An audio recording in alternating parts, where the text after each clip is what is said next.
నమస్తే, welcome to Andhraprabha. నేను Rana Pratap.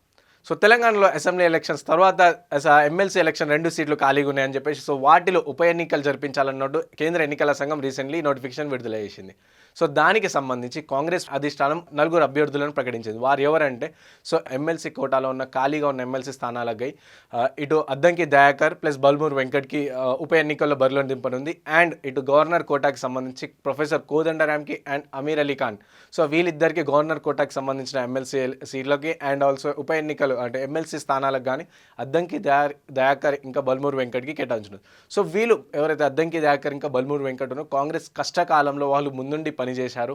And వాళ్ళు రీసెంట్లీ తెలంగాణ అసెంబ్లీ ఎలక్షన్స్లో కూడా వాళ్ళు ఎమ్మెల్యే టికెట్ ఆశించకుండా వాళ్ళు ఎమ్మెల్యే టికెట్ని వాళ్ళని వదులుకొని అండ్ పార్టీకే సపోర్ట్ చేశారు. అండ్ అద్దంకి దయాకర్ కూడా చాలా వేదికలపై కాంగ్రెస్ యొక్క గొంతుని తీసుకొచ్చారనే నేపథ్యంలో అద్దంకి దయాకర్కి ఇవ్వడం కానీ బల్మూర్ వెంకట్ కూడా టీఎస్పీఎస్కి సంబంధించిన చాలా వరకు అంటే విద్యార్థి పక్షాల్లో చాలా వరకు ధర్నాల్లో పాల్గొన్నారు. అండ్ హుజరాబాద్ నుంచి కూడా పోటీ చేసి చాలా తక్కువ ఓట్లు వచ్చినా కూడా కుంగిపోకుండా తన కాంగ్రెస్ పార్టీకి సపోర్ట్ ఉండడం నేపథ్యంలో ఇటు దయాకర్కి అండ్ ఇటు బల్మూర్ వెంకట్కి సీట్లు ఇస్తున్నట్టు అధిష్టానం ప్రకటించింది. అండ్ ఆల్సో ఇటు తెలంగాణ ఉద్యమం సమయంలో చాలా కీలకమైన వ్యక్తిగా ఉన్న ప్రొఫెసర్ కోదండరామ్కి కానీ అలాగే అమీర్ అలీ ఖాన్కి కూడా గవర్నర్ కోటాకి సంబంధించిన ఎమ్మెల్సీ సీట్లకు కానీ కేటాయించినట్టు అధిష్టానం చెప్పింది.